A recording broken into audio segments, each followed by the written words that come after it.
Hey guys, I'm super excited. You know what? After like a big launch like I just did for my individual coaching practice, you really need like to recharge your batteries. Like everything went well and I'm so happy, but it's time for to recharge the batteries. And so I was having a conversation with my wife and the kids over dinner the other day, and I said, hey guys, I think it's time for me to go on a solo retreat.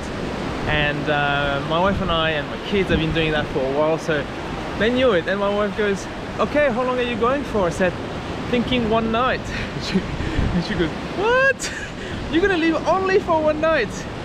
Man, that's the benefit of having built that routine of doing a solo retreat. Because a solo retreat, that's me going away from the kids, from the family, from the house, just to be with myself. That's my way to future-proof me.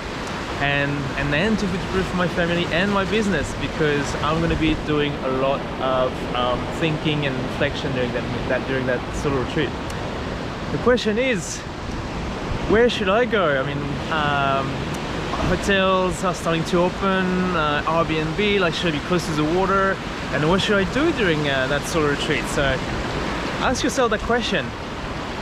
When and where will you do that solo retreat? And I'd love to know your answer.